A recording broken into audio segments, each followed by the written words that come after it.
Good morning friends, आज मैं आपको इस तरह की बटरफ्लाई बनाना सिखाऊंगा पेपर की।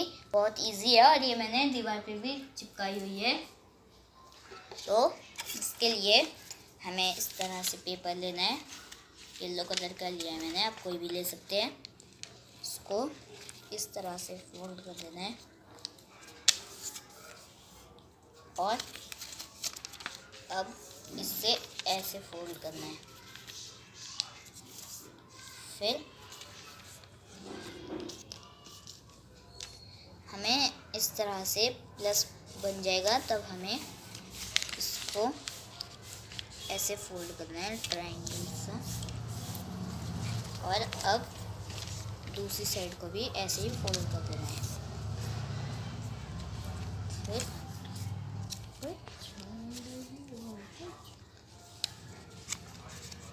इस तरह से ऐसे कर देना है। मैं फिर से दिखाता हूँ। ऐसे पकड़ना है और ऐसे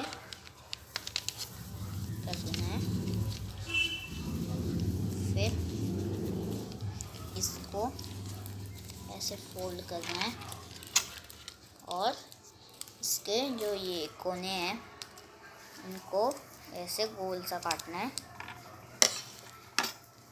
और अब हमें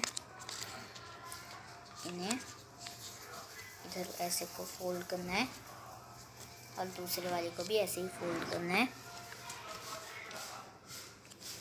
फिर इसे उल्टा करना है, इसको ऐसे कर देना है और वैसे इधर को थोड़ा सा फोल्ड कर देना है। तो हमारी बटरफ्लाई बन चुकी है।